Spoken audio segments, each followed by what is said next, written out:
Here I have a handheld blender by Jin Klin. That is Jinklyn.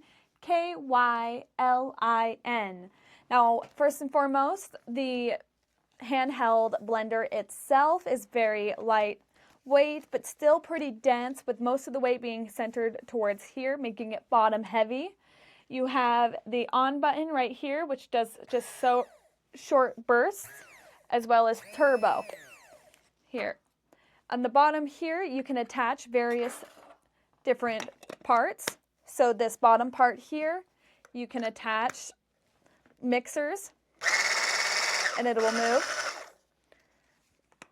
I'm going to unplug it so I can show it better. The top here also has different settings. It goes from 1 all the way up to 12.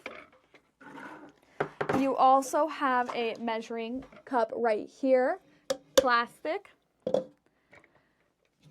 a blender that here you can just unattach it through the buttons on the side here, and then you can just attach it to a different thing. And you also have another just lightweight handheld, more movable blender. Here is an additional stirring stick, as well as a guard. You can just unattach it just like that, and like that. Alrighty, this was given to us as a sample. Okay, bye.